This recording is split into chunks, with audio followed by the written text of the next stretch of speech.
Welcome back to the channel, guys. This video is a supplemental video to our comparison of my laps at COTA in different Porsches. If you want to see those laps, check out the pinned video, but today I'm going over the specifics to each car to give you an idea of what you can expect under the same conditions and setup. This takes me back to seeing videos on YouTube, and sometimes it's very unrealistic to achieve what others have achieved because sometimes you do not know what vehicle mods have been done, the weather, sometimes the track is very important. As you will see in some of these videos, we were out there in a car with used tires and the track was just simply crazy fast, and it made for a crazy fast lap that in reality is going to be very unrealistic for a lot of people coming in that generation of car. But we'll take it. It was a fast lap. Okay, so let's start with the Cayman GT4. This is a 2023 Cayman GT4, and I have it on here. We ran this car February of 2024, so I believe there had just been a resurface at COTA, so the track was slightly green. It still felt pretty decent. And that event, I think it was kind of a wash with removing bumps and how green the track felt. I have listed on here that the Hoosiers that were on the car had 15 heat cycles on there, so it was a 265 combo on the front, 295 on this car. Yeah, I don't think we upsized to the 305. So the car setup, that GT4 has camber plates front and rear. The rear is from Immo cars, the front is from Tarot. In the front it has thrust arms, and the rear has toe links, and obviously in this generation in cars, it's just to make it adjustable. If you guys want to see a full build, go ahead and check out one of our previous videos. We will leave that link pinned down below. Suspension, that vehicle is completely stock. We have not even changed the spring rates. Like I said, for that event, it was on Hoosier R7s. The car is on stock aero. We haven't done any dive planes, no wing extenders or anything. On brakes, we swapped it. It's originally a steel brakes car, but we swapped it over to gyro disc brakes, and Race Technologies RE10 pads. The ride height of this car, we have not touched at all. I have not put this car on scale pads. And development, so this is a very important one. This car we have only had for 3,000 miles. Now, we did have a previous 981 generation that we absolutely love, so we had a good base to start with on how much camber we wanted and all that. Now, camber, we were running around 3.5 in the front. We're running 3 degrees in the rear. Toe, this car, the front, because we were gonna have somewhat new drivers drive it, is 0, and the rear has, I think, like 3.4 millimeters of toe in total. What I ended up doing, or the way I would push it, I would add a little bit of toe out. I think the car needs it. This car, I already told you guys the tire combo, but this car is on 19-inch wheels. I'm pretty sure the same tire size, tire width, or section width on a 20-inch wheel would feel pretty similar, but just throwing it out there. Here at COTA, I have seen this car with some friends having driven it on Hoosiers as well, or on Pirellis. I've seen them consistently in the low 220s. We were able to achieve a 222.6 on this setup. I have seen people running 23s, high 22s. It's capable of doing more. Obviously, you put a pro driver, this is completely different. We're not professionals here, but we do have a ton of laps at COTA. Lastly, I'll talk about drivability and balance of this car. Like I said, I have not changed ride height at all. The car, and you'll see it on the video, the car is on the edge of being oversteery. I actually don't mind that in that vehicle, because in sections like 2 and in sections like 19, the car actually pivots really well on the nose and it allows you to turn the car. Going forward, we could do a ton of mods to this car. Obviously, this car would do great with an exhaust or like a header.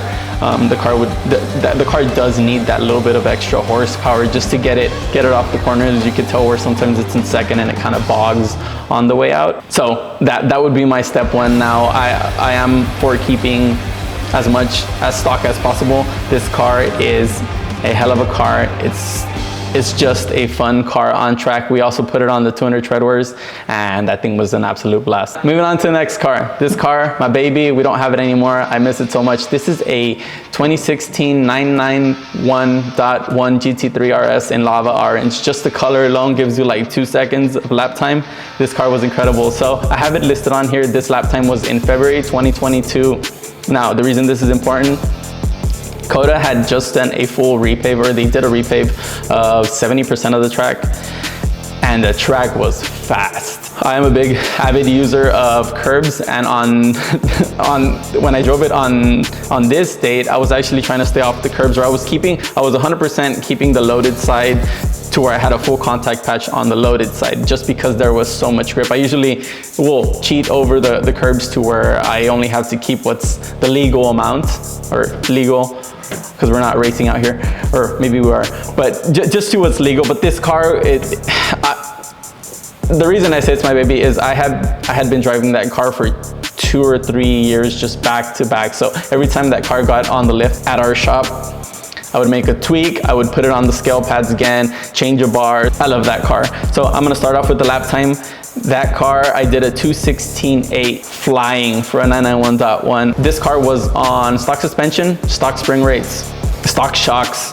I don't even think we had thrust arms in it or anything. It was everything completely stock. On this generation of cars, as well as the 991.2s, you can swap the camber plates. So this car did have camber plates in order to get us where we wanted to. The tires we were on, I have here, we were on 12 heat cycle Hoosiers. So obviously not at their prime. We had other friends as well that weekend get like their best lap time ever, and they weren't even on fresh rubber. It was absolutely crazy. This car, we did have some front dive planes, we had a rear gurney, and obviously made it look cool. The 991.1 generation has 3 points of adjustment on the rear wing, and I believe I was running it on the second click, so it wasn't even full aero, and that's just because I would come behind a 991.2 and they would just drag me on the straight. So I would always run it with a little bit less click of a wing.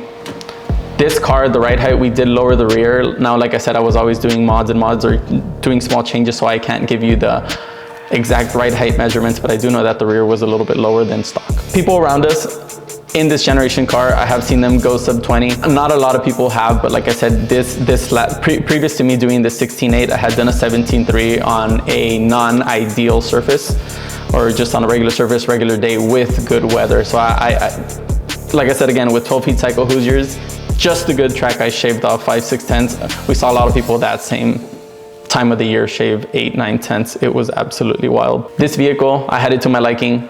The balance was incredible.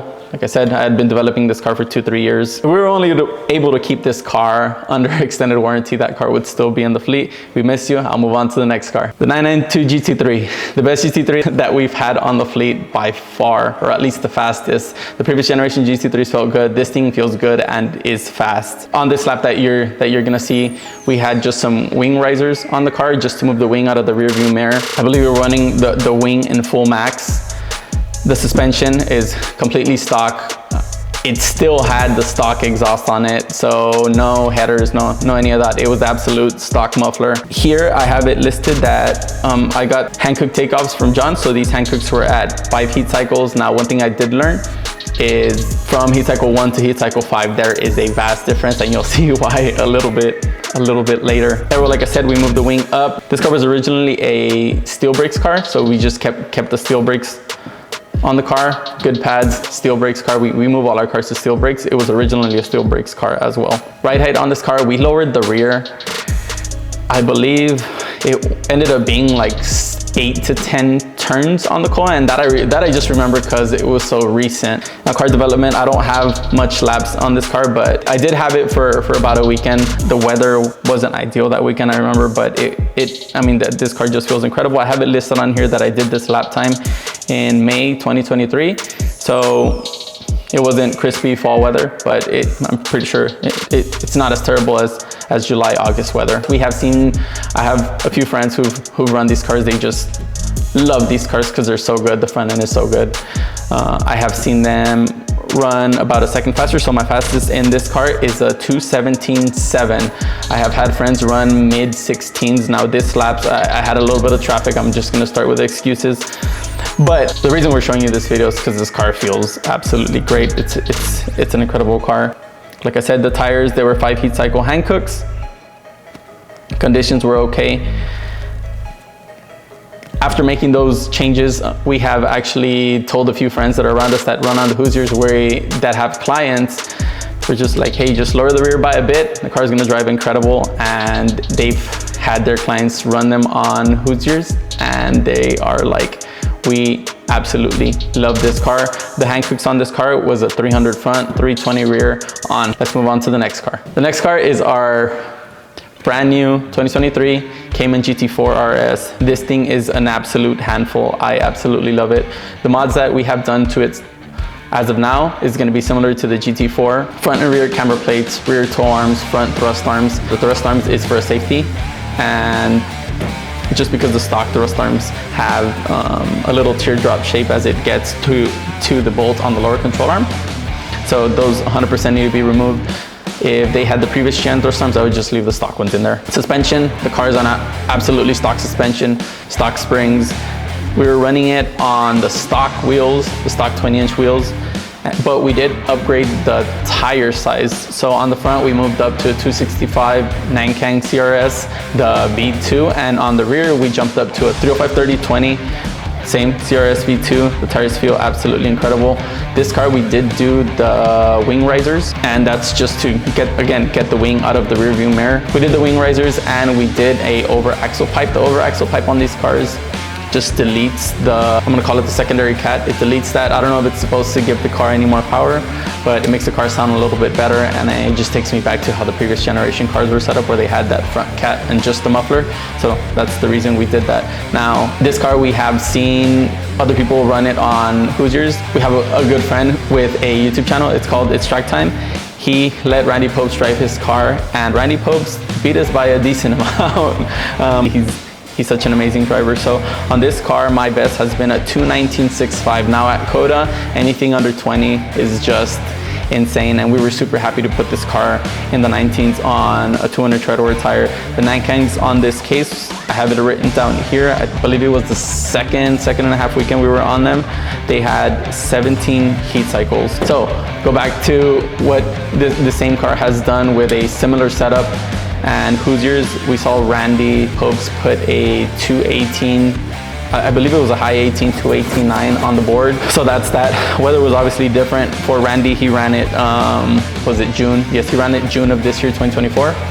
And we ran this car April. So April of the same year, 2024. So we must have had a little bit better weather. If you see the video, you'll see that the track was still kind of damp, but the track felt decent, so I was still on a push lap. This car, as you'll see from the video, the car is super oversteery, so sometimes I'm having to catch the car as the car is turning. So I'm going wide on a few corners, but without giving up too much. You put it on the car, obviously there's always a little bit to be gained. So that's it for this car. The next vehicle is gonna be our brand new, super sweet, everyone wants 992 GT3 RS. This color in Viper green, so that green is mean. It makes it super quick. This car, I have it written down here. We put it on the 295/345 Hoosier combo on 19-inch wheels. To do that, we had to put AP brakes. This car does have a header back system, so this car is fully kitted. AP brakes are steel compared to the stock PCDBs, and they do have really good pads. Custom pads that I have made by Race Technologies. I absolutely love those things. If I could put those on my street car, I would. Suspension on this car, obviously it's still very early in development. It's completely stock. Like I said, the tires are Hoosiers. The Aero, the car has that big wing that has the RS on it, so the onboard is absolutely epic. We had our friend make us this custom scene that you'll be able to see in the other video, where we can actually see where the wing is opening and closing. It's absolutely crazy. If you guys need his information, let us know down below. It's absolutely crazy. This car, we have not touched ride height at all. We have had some friends mess with the ride height, but from when the car is 2021s and you put 19s on it, that automatically lowers the car about an inch and a half. So we were happy with just that. We did see after tracking it for a event, we did see that the strakes underneath were starting to get touched over curbing and stuff like that. So I think it's just where it needs to be. We drove it April of this year, and the best lap time in it is a 2:18.84. This car, it's got so much potential. I can't wait to drive this car in the fall in good weather. This lap was last session of the second day, or last session of the last day on track. We were giving rides to a ton of people, and I was like, hey, just give me 4 or 5 laps in this car. I was able to piece a lap without too much traffic, but still I was trying to push the car as hard as possible. As you're gonna see, it's not a really nice lap. I think it still had to pass on the back straight, but nonetheless, this car flies. Friends around us on with this exact same car on street tires have been a little bit slower, not by much. Grayson, a good friend of ours, I believe he's in the mid to low 16s on the street tires. He did it on, I believe he did it on the Sport Cup 2s. We ran high 16s on the Goodyears. An absolutely crazy car, and the car that I first learned this, where I first saw this, from the street tires to the Hoosiers, I didn't feel like there was like a massive gain. Maybe because I got it end of day. 3 heat cycles. I got it end of day, and this was like my 4th, 5th push lap.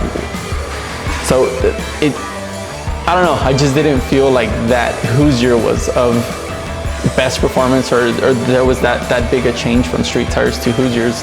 Now, the boss just did buy a second one, so hopefully he'll let me develop that one and drive that one a little bit more, but still, an incredible car. The car on the high-speed stuff is super shocking. The car just turns and turns on it. When we were driving it on street tires, it was so mind-boggling that you'd go to a 10 pedal at the 150 marker on the back straight, and the car absolutely stops. Like you get thrown to the front of the seat. But as soon as the car comes out of aero, like 70, 60 miles an hour, like the car you'd have to come off that brake pedal so much, because the car became a car that's on street tires. It was absolutely wicked. So just driving that car was so different. So that lap, again, it was in April of this year. Track was hot. We still had a blast. This car, an incredible car. I can't wait to continue driving it. Now, let's move on to the king of the ring. This car, the 991.2 GT2 RS. It's an absolutely crazy car. I said that about the 992 GT3 RS, but this thing is different. COTA is a big dog high-speed track, and this car feels good. The mods on this car, it has a Duns & Barris collaboration wing and a Inconel exhaust. Now, if you want to see how much money we have in that thing, we'll leave a link down below so you guys can check that out. That car is absolutely crazy. The suspension on that car in this lap is 100% stock. The tires were brand new that I had never driven on Hankooks. It's a Hankook F200. It's a 300 section width in the front, 320 section width in the rear. The car's originally a PCCB car, but it's converted to a gyro disc brakes with Race Technologies RE10 pads, again, that I absolutely love. The wing is basically what Dundon, or what that foil is supposed to make, what the stock wing is supposed to make at max, but obviously with less drag. This video was done in June of this year, so it was absolutely hot. Now, I did get the first session of the second day, so that made it a little bit better. This car runs on water injection. I was absolutely out of water just because I was pushing for so many laps trying to get clean air, and then I finally got clean air. And after clean air, that'll be the last time I say that, I was able to piece a 2:14.0. I was absolutely shocked. I was hyped. You will see that in the video. This car, like all the other Porsches we lowered the rear, but then we found ourselves that we had a car that had a ton of push in it. So the car would just push through the front end. So we set a safe car that understeers, because this car, obviously with a 700 horsepower, this car is gonna want to oversteer a lot. So we set a car that was a little bit on the pushy side, and then we started raising the rear, and then we started adding a little bit of bar. So every time the car got on the lift, we would make small mods just to get a little bit more front end. So now the car on the high speed stuff, it still pushes a little bit, but on the slow speed stuff, it does really well. It still turns. You still find yourself with that snap on the way out, and that's just because we're flooring it. And the car has 700 horsepower, a boatload of torque. So that goes straight into car development. We've been tweaking this car a lot, and finally I feel like we reached the reins to the horse and are able to move it right and left. And obviously there's gonna be more speed to come out of that car in good weather, if we still have it. I can't wait. Around us, we have seen, or I think there's a YouTube video of a friend of a friend that has done a little bit slower of a lap time. He was on Pirelli slicks, I think stock brakes. So this car is very capable of going sub 215 consistently at COTA.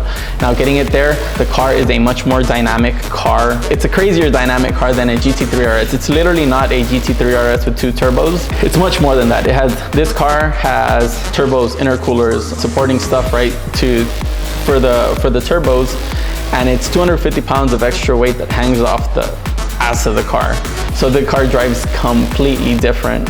My goal for that car when I'm driving it is to kind of be 3RS speeds through the corners, and when you get to that straight, kind of not point and shoot, but roll as much speed through the corner and use all that horsepower. Track conditions, they were decent. Balance of this car, we finally have it all settled. And I am so happy to have driven that car on Hankooks. Let us know down below if you want to see a breakdown of each of these laps down below. Like, comment, subscribe, share this with your buddies, and we'll see you guys in the next one.